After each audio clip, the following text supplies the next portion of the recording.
ថ្ងៃថ្មីប្រវត្តិតួអង្គថ្មីឬថ្ងៃនេះយើងបានចាំពីតួអង្គ Johann Liebert នៅក្នុងរឿង anime Monster Johann Liebert គឺជាតួអង្គប្រតិបត្តិឬ antagonist ដ៏ល្បីល្បាញនិងជាចំណុចស្នូលនៃសាច់រឿងក្នុងខ្សែភាពយន្តរឿងភាគ anime និង manga ដ៏ល្បីល្បាញរឿង Monster ដែលបង្កើតឡើងដោយលោក Naoki Urasawa គាត់ត្រូវបានគេចាត់ទុកថាជាតួអង្គវិយោបៈឬ villain ដ៏ល្អបំផុតម្នាក់ក្នុងប្រវត្តិសាស្ត្រ anime ដោយសារតែភាពវៃឆ្លាតភាពអាថ៌កំបាំងនិងភាពភ័យខ្លាចផ្នែកចិត្តសាស្ត្រដែលគាត់បានបង្កើតឡើង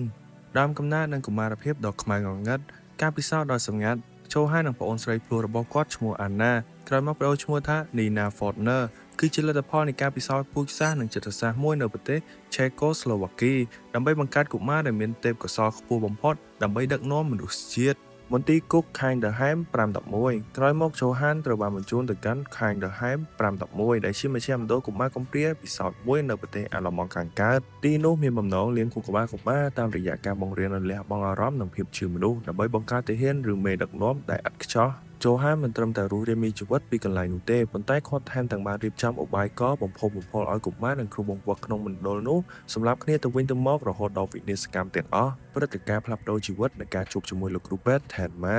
ក្រោយពីបានរួចកិច្ចខ្លួនជាច្រើនលើក Johann និង Annie ត្រូវបានសុំយកទៅចិញ្ចឹមដោយព្រះប្រពន្ធ Liebert ដែលជាមន្ត្រីការទូតទោះជាយ៉ាងណាយប់មួយមានហេតុការណ៍បាញ់ប្រហារមួយបានកើតឡើងដែលបណ្ដាលឲ្យឪពុកម្ដាយចិញ្ចឹមស្លាប់ចំណែក Johann ត្រូវកកកំភ្លើងចំក្បាលរបួសជាទម្ងន់ហើយ Annie ធ្លាក់ក្នុងស្ថានភាពតក់ស្លុតជាខ្លាំងការសង្គ្រោះជីវិតនៅក្នុងឆ្នាំ1986គ្រូពេទ្យវះកាត់ខួរក្បាលដ៏ពូកែគឺលោកដុកទ័រ Kenzo Tenma បានសម្រេចចិត្តវះកាត់ជួយសង្គ្រោះជីវិត Johann ដោយបដិសេធមិនព្រមទៅវះកាត់ឲ្យអ្នកនយោបាយម្នាក់តាមបញ្ជារបស់ប្រធានមន្ត្រីពេទ្យព្រោះគាត់យល់ថាគ្រប់ជីវិតមនុស្សគឺស្មើគ្នាការដឹងគុណតាមបែបបិសាចបន្ទាប់ពីដឹងខ្លួននិងជាសះស្បើយ Johann បានតបស្នងសងគុណលោកគ្រូពេទ្យ Tenma ដោយការលួចបំពល់សម្លាប់ប្រធានមន្ត្រីពេទ្យនិងវិជ្ជាបណ្ឌិត2នាក់ទៀតដែលបានធ្វើបាបនិងរារាំងអនាគតរបស់ Tenma បន្ទាប់ពី Johann និងប្អូនស្រីបានបាត់ខ្លួនពីមន្ទីរពេទ្យភាពជា Monster ឬបិសាចនិងចរិតលក្ខណៈ9ឆ្នាំក្រោយមកនៅក្នុងឆ្នាំ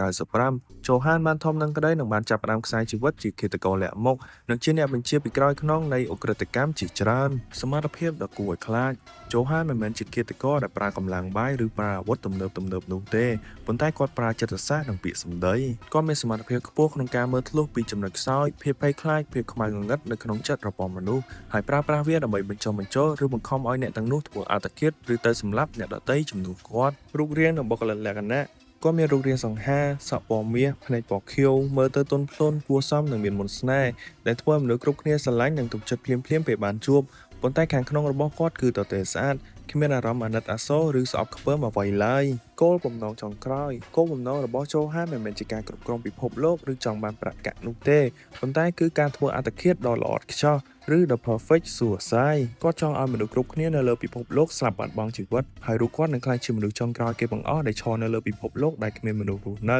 ហើយគាត់ចង់ឲ្យលោកគ្រូពេទ្យ Tenma ម្នាក់គត់ដែលដឹងហើយចងចាំពីអត្ថិភាពរបស់គាត់ផលប៉ះពាល់នៃតួអង្គ Johann Liebert គឺជាការឆ្លុះបញ្ចាំងអំពីសំណួរថាតើបិសាចកើតឡើងពីកំណើតឬត្រូវបានបង្កើតឡើងដោយសង្គមរឿងរ៉ាវរបស់គាត់បង្ហាញពីផលវិបាកនៃការពិសោធន៍លើមនុស្សភាពខុសខើនៃរបបនយោបាយនិងការឈឺចាប់ក្នុងចិត្តរបស់កុមារដែលអាចប្រែក្លាយមនុស្សម្នាក់ឲ្យទៅជាបិសាចដ៏គួរឲ្យខ្លាចបំផុតបានអ្នកទាំងអស់គ្នាជួយ Subscribe YouTube Channel អ្នកមួយផងហើយនេះជាការសង្ខេបខ្លីៗរបស់តួអង្គ Johann Liebert នៅក្នុងរឿង Anime Monster ហើយយើងនឹងជួបគ្នានៅវីដេអូក្រោយ God, just run! Run away! Please! It's been a long time, Doctor. It's me.